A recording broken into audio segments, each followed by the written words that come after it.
واقعات جو ہے ان واقعات کو پڑھا، سیکھا، بیان کیا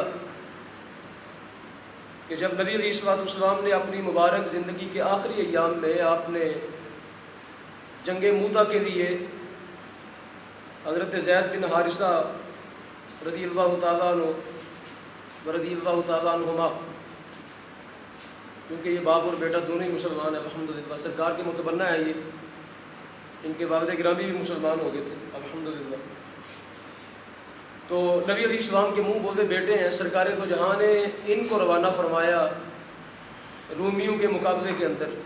یہ دوبارہ تھوڑا سا پس منظر کا جو پورا بیان کیا وہ انشاءاللہ آ جائے گا جلدی۔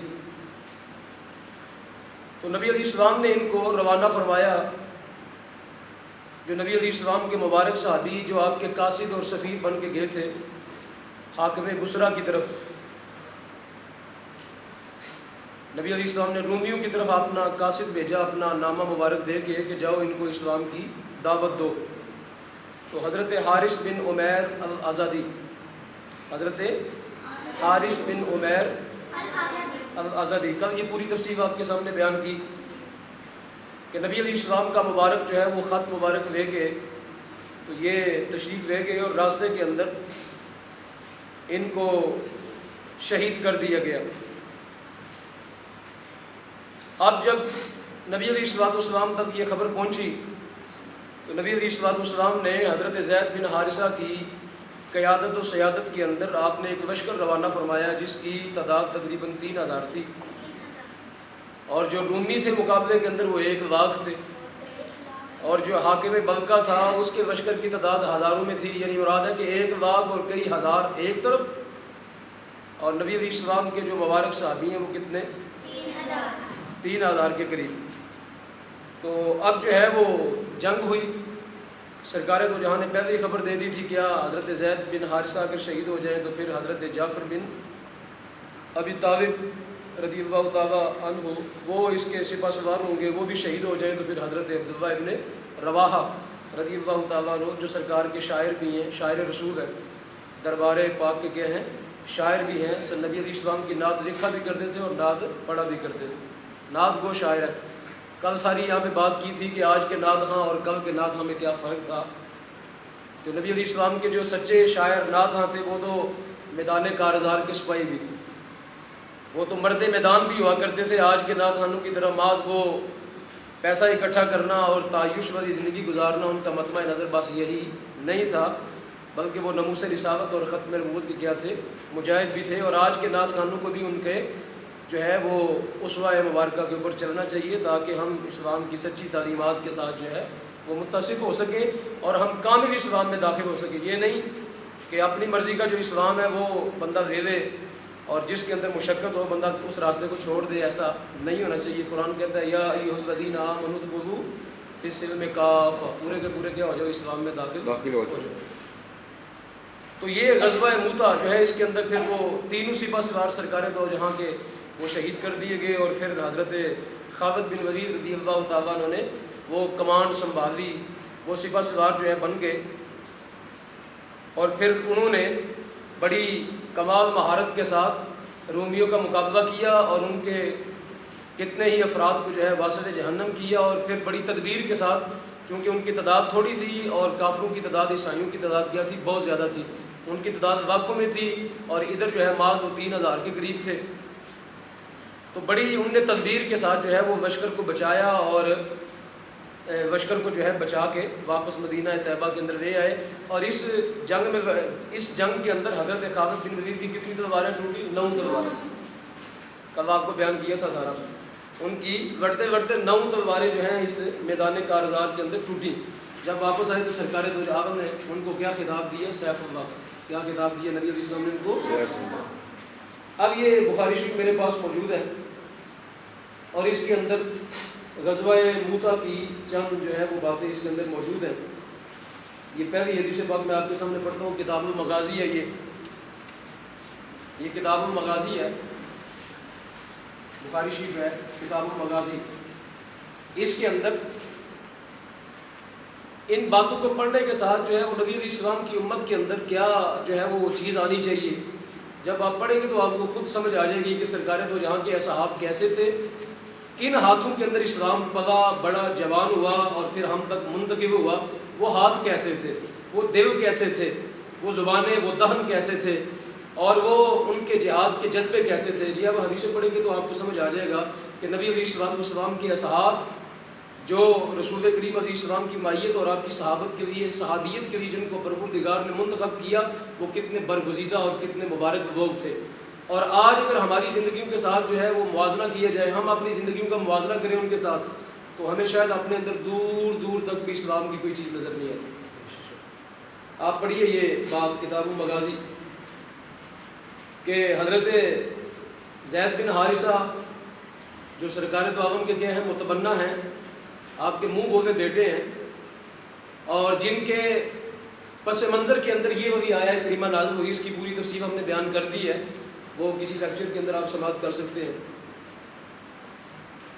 جب وہ شہید کر دیے گئے تو حضرت جعفر بن ابی طالب جو حضرت مولا مشکل کشا علی مرتضیٰ شیر خدا کرم اللہ تعالیٰ وجہ کریم کے کیا ہیں، بھائی ہیں، جب وہ اس کے سپہ سالار ہوئے اور وہ اس میدان کارزار کے اندر وہ لڑے، تو حضرت عبداللہ ابن عمر فرماتے ہیں، آپ فرماتے ہیں کہ جب وہ کتیب، جب وہ مقتول ہو گئے، شہید ہو گئے، فعددت به 50 بین طعنه وضربۃ لیس منها شیء فی دبرہ، کہتے ہیں جب ہم نے حضرت جعفر بن ابی طالب رضی اللہ تعالی عنہ کا مبارک جسد پاک دیکھا، تو کہتے ہیں ہم نے ان کے جسم کے اوپر جو تلواریں، تیر، نیزے، برچھے اور جو میدان کارزار کے جو آلات ہوتے ہیں جنگ کے، کہتے ہیں ہم نے جب ان کے جسم پاک کے اوپر وہ نشانات گنے، کیا کیے ہم نے؟ نشانات گنے، تو فرماتے ہیں وہ 50 کے قریب تھے، 50 کے قریب ان کے جسم پاک کے اوپر جو ہے وہ تلواروں کے، نیزوں کے، برچھوں کے اور جناب تیروں کے وہ نشانات تھے جو میدان کارزار کے اندر ان کے جسم پاک کے اوپر لگے، 50 کے قریب زخم تھے ان کے جسم پر۔ اور بڑی بات کیا کہتے ہیں؟ کہتے ہیں لیس منہا شیء فی دبرہ، کوئی بھی ان کے پیٹھ کے پیچھے نہیں تھا زخم، کوئی زخم بھی ان کے پیٹھ کے پیچھے نہیں تھے۔ مطلب کیا؟ سارے زخم کہاں کھائے؟ انہوں نے اپنے سینے پہ کھائے۔ تو رسول کریم کے غلاموں کی شان یہ ہے کہ وہ جب نبی علیہ السلام کی ختم نبوت کے لیے اور رسول کریم کی محبت میں اللہ کے دین کی سربلندی کے لیے لڑتے ہیں، تو کوئی ان کے جو ہے وہ پیٹھ دے کے کبھی بھاگتے وہ نہیں ہے، اور جب ان کے جسموں کو دیکھا جائے تو سارے نشانات کہاں ملتے ہیں؟ آپ کو سینے کے اوپر ہی ملتے ہیں۔ تو یہ دیکھیں، یہ شان ہے غلاموں کی۔ اور دوسری حدیث پاک میں آتا ہے کہ جب حضرت زید بن حارثہ جو ہے وہ شہید کر دیے گئے اور حضرت جعفر جو ہے جب وہ امیر بنے، تو کہتے ہیں ہم نے بعد میں فوجدناہ فی القتلی ووجدنا ما فی جسدہ، کہتے ہیں جب ہم نے ان کے جسم پاک پر بعد میں نشانات گنے، حضرت جعفر بن ابی طالب رضی اللہ تعالیٰ عنہ کے جسم پاک پر بعد میں جب ہم نے نشان گنے، تو کہتے ہیں کتنے تھے؟ کہتے ہیں وہ 90 سے زیادہ تھے۔ ایک حدیث میں تو 50 آیا نا، اور ایک حدیث میں آیا وہ 90 نشانات سے بھی، زخموں سے کیا تھے؟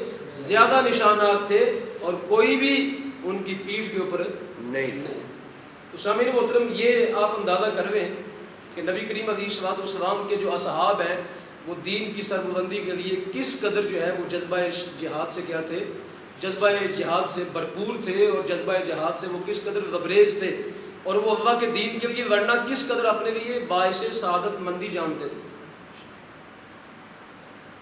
ایسے ہی جو ہے وہ یہ حدیث پاک بھی اس کے اندر موجود ہے کہ نبی علیہ السلام نے، سرکار دو جہاں نے مدینہ پاک کے اندر بیٹھے ہوئے یہ ساری خبریں ارشاد فرما دیں۔ جنگ موتا کے موقع پر اصحاب رسول لڑ رہے تھے مقام موتا پر، لیکن نبی علیہ السلام اللہ پاک کے دیے ہوئے علم سے، عطائی علم سے، سرکار دو جہاں نے وہ ساری خبریں مدینہ طیبہ کے اندر اپنے اصحاب کو ممبر رسول کے اوپر کھڑے ہو کے دے دیں۔ فرمایا اب جو ہے وہ زید بن حارثہ شہید ہو چکے ہیں، اب جو ہے وہ جعفر بن ابی طالب بھی شہید ہو چکے ہیں، اب جو ہے عبداللہ بن رواحہ بھی شہید ہو چکے ہیں، اور سرکار نے فرمایا اب جھنڈا کس نے لے لیا اپنے ہاتھ میں؟ فرمایا اب سیف اللہ سیف من سیوف اللہ، فرمایا اب جھنڈا کس کے ہاتھ میں ہے؟ فرمایا اللہ کی تلواروں میں سے ایک تلوار کے ہاتھ حضرت خالد بن ولید کے ہاتھ کے اندر جھنڈا۔ سبحان اللہ۔ تو سرکار دو جہاں نے یہ ساری خبریں حتی فتح اللہ علیہم، یہاں تک کہ سرکار نے فرمایا اللہ پاک نے فتح عطا فرما دی، کس کے ہاتھ پر؟ حضرت خالد بن ولید کے ہاتھ کے اوپر اللہ پاک نے فتح عطا فرما دی۔ تو نبی علیہ السلام نے یہ ساری خبریں مدینہ الرسول کے اندر بیٹھ کے بغیر کسی کے بتائے، بغیر کسی کی خبر دیے، سرکار نے یہ ساری خبریں اپنے اصحاب کو پہلے سے گئے ہیں وہ دے دی تھی۔ جب وہ صحابی رسول آئے نا خبر لے کے کہ یار بتانے کے لیے آئے کہ میدان موتا میں کیا ہوا، جب وہ حضور نبی کریم علیہ السلام کی بارگاہ میں پہنچے اور آگے کہنے لگے یا رسول اللہ یہ کچھ ہوا وہاں پہ، تو نبی علیہ السلام نے فرمایا اگر آپ بتانا چاہو تو آپ بتا دو، ورنہ میں نہ تمہیں بتا دوں سارا کچھ۔ تو وہ کہنے لگے یا رسول اللہ آپ ہی بتا دیں۔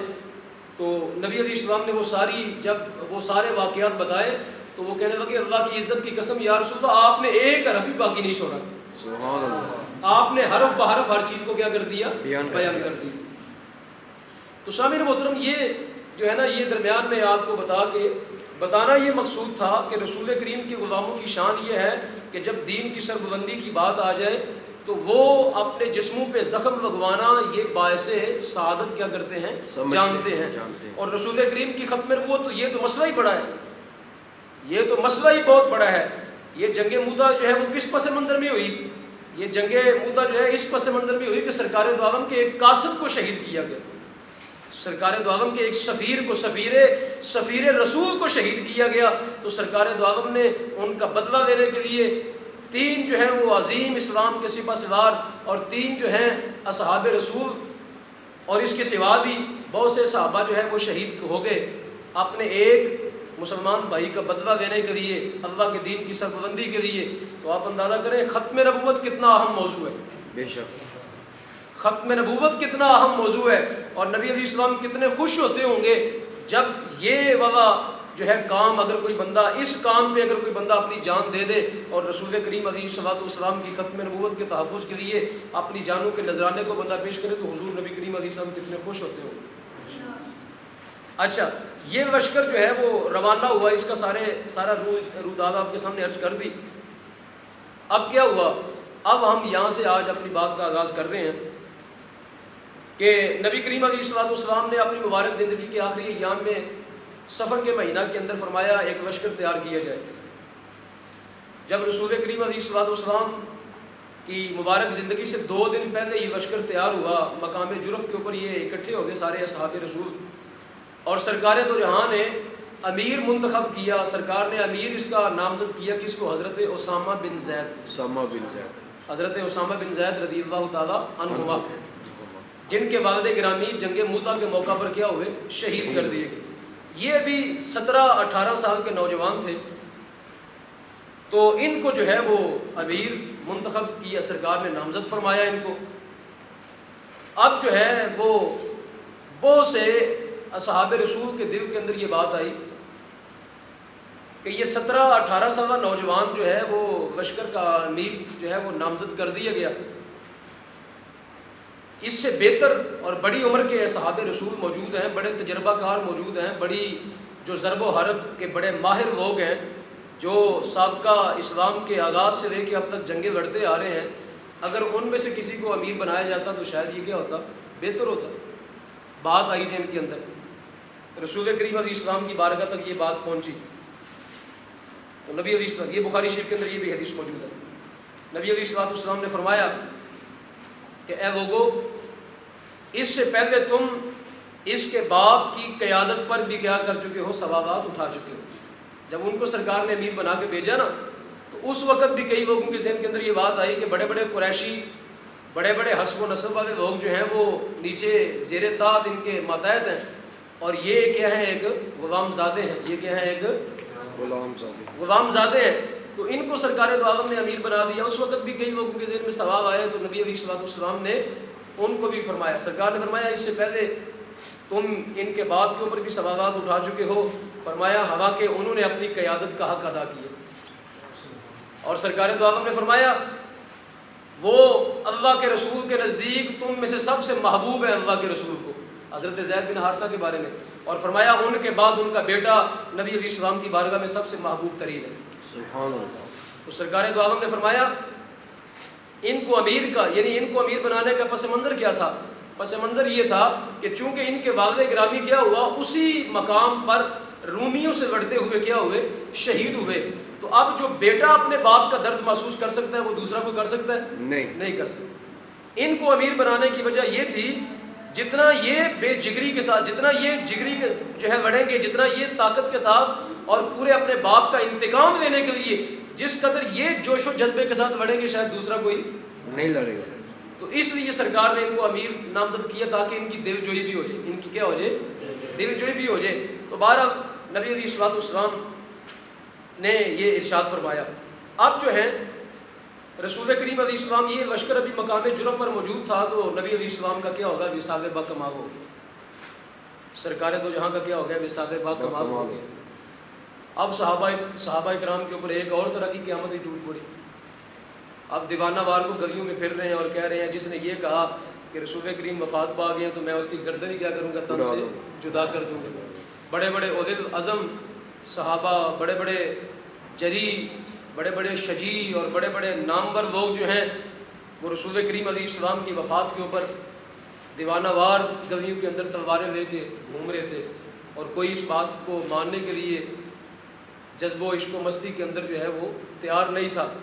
اس وقت